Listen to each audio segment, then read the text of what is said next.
বিৰোধী ঐক্যমঞ্চ অসমৰ আজি এখন সভা অনুষ্ঠিত হৈ যায় আৰু এই সভাখনত অসমৰ সাৰ্বঙ্গীন উন্নতিৰ লগতে আহি থকা সময়ৰ ৰাজনীতিৰ পৰিৱেশ পৰিস্থিতিৰ ওপৰত বিশদভাৱে আলোচনা কৰা হয় আৰু এই সভাখনৰ অন্তত বিৰোধী ঐক্যমঞ্চ অসমৰ সাধাৰণ সম্পাদক লুৰিণজ্যোতি গগৈ ডাঙৰীয়াই সংবাদ মাধ্যমৰ জৰিয়তে অসমৰ ৰাইজক আমাৰ সভাখনৰ বিষয়ে অৱগত কৰিব। গতিকে লুৰিণজ্যোতি গগৈ ডাঙৰীয়াক তেখেতৰ বক্তব্যখিনি আগবঢ়াবলৈ মই আহ্বান জনাইছোঁ। সন্মানীয় সাংবাদিক বন্ধুসকল, বিৰোধী ঐক্যমঞ্চ অসমৰ প্ৰতিটো ৰাজনৈতিক দলৰ সন্মানীয় সভাপতি, সাধাৰণ সম্পাদককে প্ৰমুখ কৰি সন্মানীয় নেতাসকল, আপোনালোক সকলোলৈকে মই ঐক্যমঞ্চৰ তৰফৰ পৰা আন্তৰিক শ্ৰদ্ধা জ্ঞাপন কৰিছোঁ। সন্মানীয় সাংবাদিক বন্ধুসকলক মই আদৰণি জনাইছোঁ, অভিনন্দন জ্ঞাপন কৰিছোঁ।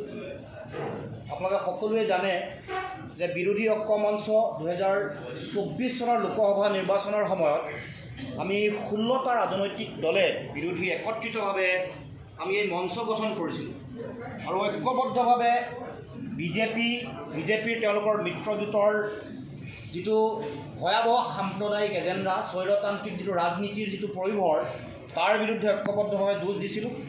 আপোনালোকক জনাই আমি আনন্দ অনুভৱ কৰিছোঁ যে আজি আৰু দুটা আঞ্চলিক ৰাজনৈতিক শক্তি, জনজাতীয় জনগোষ্ঠীয় ৰাজনৈতিক শক্তি, সোণোৱাল কছাৰী গণমঞ্চ আৰু কমতাপুৰ পিপুলছ ফ্ৰণ্ট KPF-এ আমাৰ এই মঞ্চৰ লগত তেওঁলোকে চামিল হৈছে আৰু যি বিজেপি বিৰোধী যি আমাৰ যিখন যুঁজ, এই যুঁজখনক অধিক শক্তিশালী আৰু ত্বৰান্বিত কৰিবৰ কাৰণে ইতিমধ্যে তেওঁলোকে সিদ্ধান্ত গ্ৰহণ কৰিছে। গতিকে তেখেতসকলক আমি উষ্ম আদৰণি জনাইছোঁ।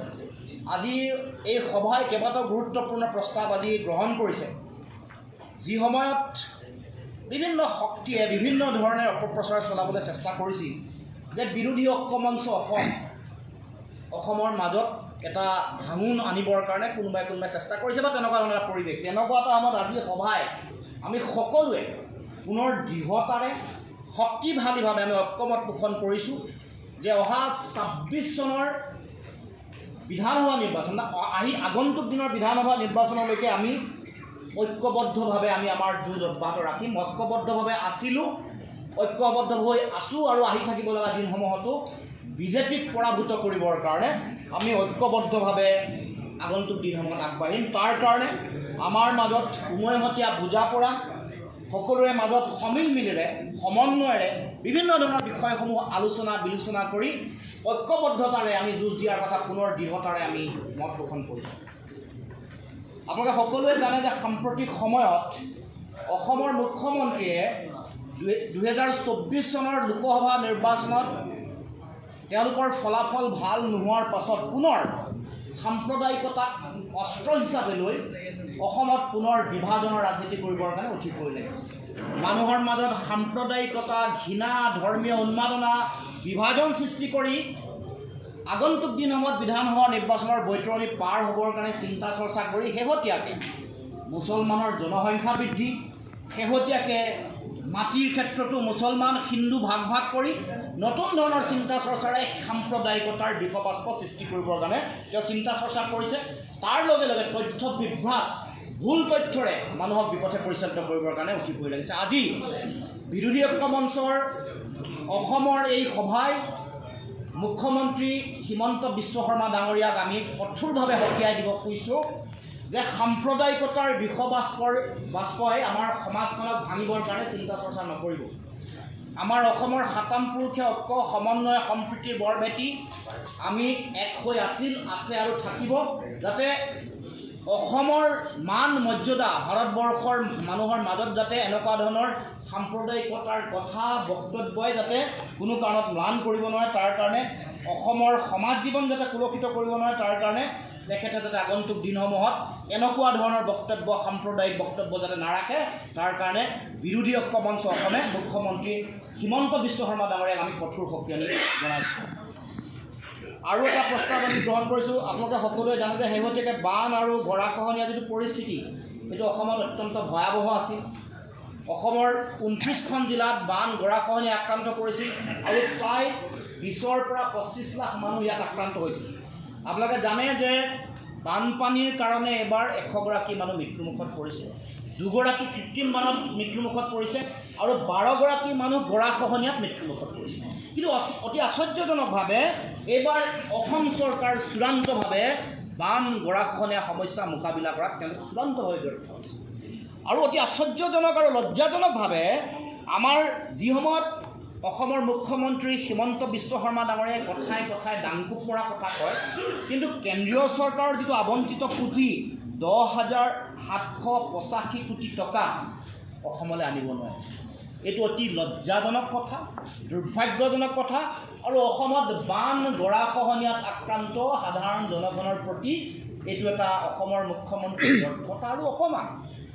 তাৰ উপৰিও শেহতীয়াকৈ আপোনালোকে জানে যে কেন্দ্ৰীয় চৰকাৰৰ বাজেট হৈ গ'ল, যি সময়ত বিহাৰৰ দৰে ৰাজ্যক 10,500 কোটি টকা তেওঁলোকে এইবাৰ বানপানীৰ কাৰণে গৰাখহনীয়াৰ কাৰণে তেওঁলোকে আবণ্টন দিছে। 11,500 কোটি টকা আবণ্টন দিছে, যিখন অসমে 50ৰ বৰ ভূঁইকঁপৰ পিছত আটাইতকৈ বেছি ক্ষতিগ্ৰস্ত হৈছে সকলো ফালৰ পৰা। বানপানীৰ ফলত আটাইতকৈ বেছি মৃত্যু হোৱা মানুহৰ সংখ্যা সমগ্ৰ দেশৰ সকলো ৰাজ্যত যোগ কৰিলেও অসমৰ সমান নহয়। গৰাখহনীয়াত যিমান লাখ বৰ্গ কিলোমিটাৰ বৰাক ব্ৰহ্মপুত্ৰ ইয়াৰ উপনৈসমূহত মাটি ইয়াৰ জাহ গৈছে, ভাৰতবৰ্ষৰ সকলো ৰাজ্য এক কৰিলেও আমাৰ অসমৰ সমান নহয়। এই গোটেই কথা বতৰাবোৰ চৰকাৰী তথ্য থকাৰ পাছতো, আমি এই বিষয়টো উত্থাপন কৰাৰ পাছতো অসমৰ প্ৰতি কেন্দ্ৰীয় চৰকাৰে বৈষম্য পোষণ কৰিছে। আৰু দেখিবলৈ পাইছোঁ যে বাজেটত বৈষম্য আৰু বানপানী গৰাখহনীয়া এই সমস্যাটো ৰাষ্ট্ৰীয় সমস্যা হিচাপে ঘোষণা কৰাত তেওঁলোকে সদায় পিছুহুকি আহিছে আৰু এই কথাটোক লৈ তেওঁলোকে সদায় মূৰ পুলুকা দি আহিছে। গতিকে আমি আজি এই সভাই পুনৰবাৰ কেন্দ্ৰীয় চৰকাৰক দাবী উত্থাপন কৰিছোঁ, বান গৰাখহনীয়া ৰাষ্ট্ৰীয় সমস্যা হিচাপে ঘোষণা কৰিব লাগে আৰু আমাৰ আবণ্টন হ'ব লগা যিটো 10,785 কোটি টকা তৎকালে অনতি বিলম্বে মুকলি কৰি দিব লাগে আৰু বান গৰাখহনীয়াৰ ক্ষেত্ৰত যাতে ভাৰতবৰ্ষৰ আন ৰাজ্যৰ লগত যাতে অসমক তেওঁলোকে বৈষম্যৰ দৃষ্টিভংগীৰে নাচায়। আৰু এটা বিষয় আজি আমি সভাই আমি প্ৰস্তাৱ হিচাপে গ্ৰহণ কৰিছোঁ যে আজিৰ সভাই আমি অসমত ৰাজ্য চৰকাৰে যিবোৰ ধাৰাবাহিকভাৱে জনবিৰোধী কাৰ্যকলাপ তেওঁলোকে গ্ৰহণ কৰি আছে তাৰ তীব্ৰ বিৰোধিতা কৰিছোঁ। শেহতীয়াকৈ কাজিৰঙাক লোৱা যিটো সিদ্ধান্ত, স্বাস্থ্য খণ্ডত যিসকল অত্যাধিক হাৰত মূল্য বৃদ্ধি কৰিছে বা মাচুল বৃদ্ধি কৰিছে, তাৰ উপৰিও অত্যাৱশ্যকীয় সামগ্ৰীৰ মূল্য বৃদ্ধিকে ধৰি যিবোৰ জনবিৰোধী কাম কাজত চৰকাৰ লিপ্ত হৈছে তাৰ তীব্ৰ বিৰোধিতা কৰিছোঁ, প্ৰতিবাদ কৰিছোঁ আৰু এই জনবিৰোধী সিদ্ধান্তসমূহ তৎকালীনভাৱে তাৎক্ষণিকভাৱে প্ৰত্যাহাৰ কৰিবৰ কাৰণে এই আজিৰ সভাই দাবী উত্থাপন কৰিছোঁ। আৰু এটা সভাৰ প্ৰস্তাৱ গ্ৰহণ কৰিছে যে আজি ইণ্ডিয়া মিত্ৰজোঁটৰ নেতৃত্ব লৈ সংসদৰ বিৰোধী দলসমূহৰ দলপতি হিচাপে মনোনীত হোৱা ৰাহুল গান্ধী ডাঙৰীয়াক আমি সকলোৱে ঐক্য মঞ্চই আমি অভিনন্দন জ্ঞাপন কৰিছোঁ আৰু আমি আশা ৰাখিছোঁ আগন্তুক দিনসমূহত বিৰোধী দলৰ দলপতি হিচাপে অসম তথা উত্তৰ পূৰ্বাঞ্চলৰ যি আশা আকাংক্ষা, যিবোৰ জাতীয় মৌলিক সমস্যা আছে, এইবোৰক লৈ ৰাহুল গান্ধী ডাঙৰীয়াই শক্তিশালী পদক্ষেপ গ্ৰহণ কৰিব। তাৰ উপৰিও অসমৰ যোৰহাটৰ সাংসদ গৌৰৱ গগৈ ডাঙৰীয়া যিটো বিৰোধী উপদলপতিৰ দায়িত্ব দি তেখেতৰ প্ৰতি যিটো আস্থা পোষণ কৰিলে, অসমৰ প্ৰতি যিটো সন্মান প্ৰদৰ্শন কৰিলে, তাৰ কাৰণে আমি ছোনিয়া গান্ধী ডাঙৰীয়া, মল্লিকাৰ্জুন খাৰ্গে ডাঙৰীয়া, ৰাহুল গান্ধী ডাঙৰীয়া আৰু ইণ্ডিয়া মিত্ৰজোঁটৰ সকলো দলৰ নেতা কৰ্মকৰ্তা সকলোকে আমি আন্তৰিকতাৰে ধন্যবাদ আৰু কৃতজ্ঞতা জ্ঞাপন কৰিছোঁ।